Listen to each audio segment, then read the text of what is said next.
revolutions were organized massacres of Jews in Russia. The primary trigger causing these outbursts was the assassination of the Tsar. Sergei Witt convinced Nicholas II to make the middle and lower class citizens of Russia pay taxes. This aggravated the Marxist Social Democratic Party, leading them to want to throw Nicholas and all of his family out of power. That event initiated the beginning of the Revolution of 1905. Tsar Nicholas II wrote the October Manifesto, which abolished serfdom. This act led to severe economic crises, angry landowners, and caused many revolutionary groups to demand a new constitution. They eventually succeeded in assassinating the Tsar and putting his successor on the throne. Tsar Nicholas II allowed for the formation of the Russian legislature, also known as the Duma, from 1905 to 1917. He allowed this due to the uprising in 1905.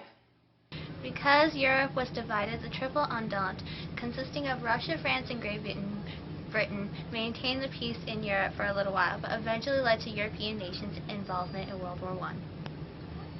Russia attempted to expand into northern Korea, which aggravated the Japanese.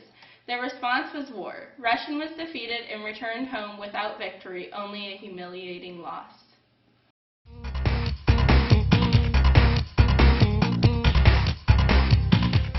Now to Becky, our on-the-walk gopher, digging up some dirt about the Russian Revolution.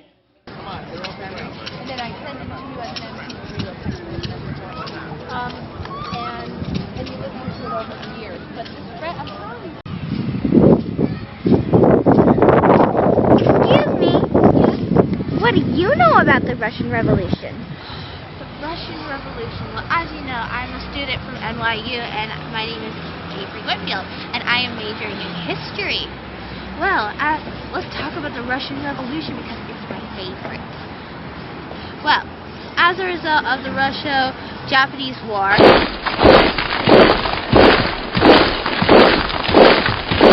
it led to the Revolution of 1905, also known as Bloody Sunday. On January 9th, 1905, these large group of workers went to St. Petersburg to tell the king what they felt, how they felt. We want rights! We want rights! We want rights! We want... Bloody Sunday was just the beginning, and there were many other strikes after that. Because of the bread prices were increasing. Because in February 1917, the government introduced bread rationing to the economy and increased the bread prices greatly. And then on March 8th, women went through the street demanding peace and bread and down with autocracy. Yes, it is true that I had problems with my country, but that's not all that was wrong with my life. I also had problems with my family, mainly my wife, Tsarina Alexandra. The Tsarina was a stubborn and spoiled princess of German descent who had begun to follow the teachings of Rasputin, a Siberian peasant who frequently indulged in sexual orgies.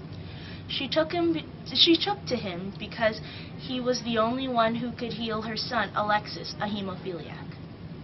I can't stop bleeding. Maybe because I'm a hemophiliac. Oh no! Rasputin! Rasputin, we need you, Rasputin! I'll save you! What's the problem here? I'm a hemophiliac. I can't stop bleeding.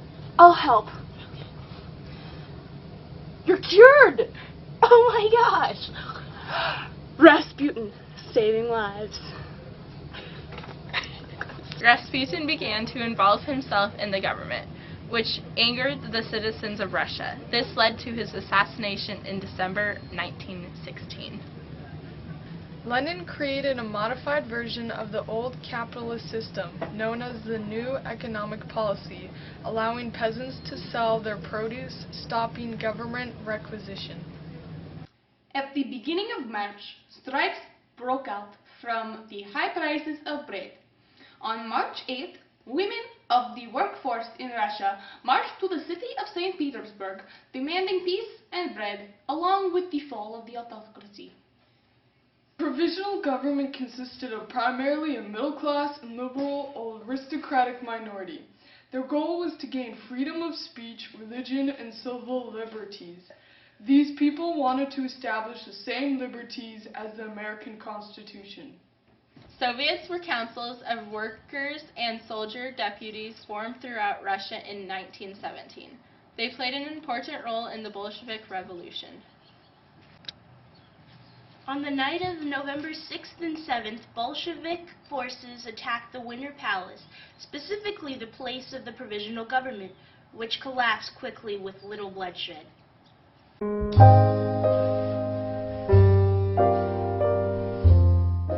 Tell me more. Alexander Kerensky was a socialist revolutionary who had become prime minister in the provincial government. Kerensky's actions strengthened the provincial government. However, it was not strong enough. Leon Trotsky, a former Menshevik, organized a military revolutionary committee with Lenin to overthrow the government. On the night of November 6th to the 7th, the Bolshevik forces attacked the Winter Palace, specifically the place of the provincial government, which collapsed quickly with little bloodshed.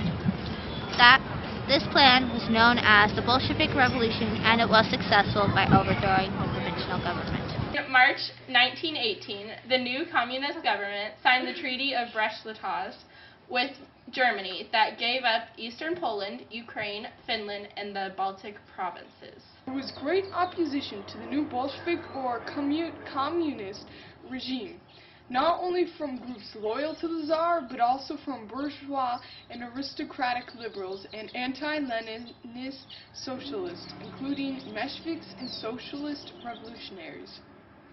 The communists also succeeded in translating their revolutionary faith into practical instruments of power. A policy of war communism, for example, was used to ensure regular supplies for the Red Army. War communism included the nationalization of banks and most industries, the forcible requisition of grain from peasants, and the centralization of state administration under Bolshevik control. The Whites were anti-Bolshevik that fought under the command of Admiral Alexander Kaluk. Political differences between the members of the White forces caused mistrust and prevented the forces from working peacefully with each other. The new Red Secret Police, known as the Cheka, replaced the old Tsarist Secret Police. This Red Terror that the Cheka instituted was aimed at nothing less than the destruction of those who opposed the new regime.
We need quiet on the set. Turn it off. We can cut it out. Let's go.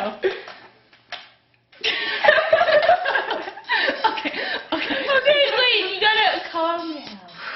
Russian attempted to expand it into the north. Oh, wait, not into the north. Okay. Kept going and kept talking. Over, digging up some. Dang it. Okay. Is that a cat? Yeah. Oh, it is a cat. You guys, we're recording. Hello, doggy. Now to Becky, are on the walk. It was on the other line. Oh my god. Air quotes is at the other part. Okay. lame. They think they're funny and they're actually not. They're just. Wait, you were recording that? Yeah, I told you I was. Provisional government. Where's all the chickens?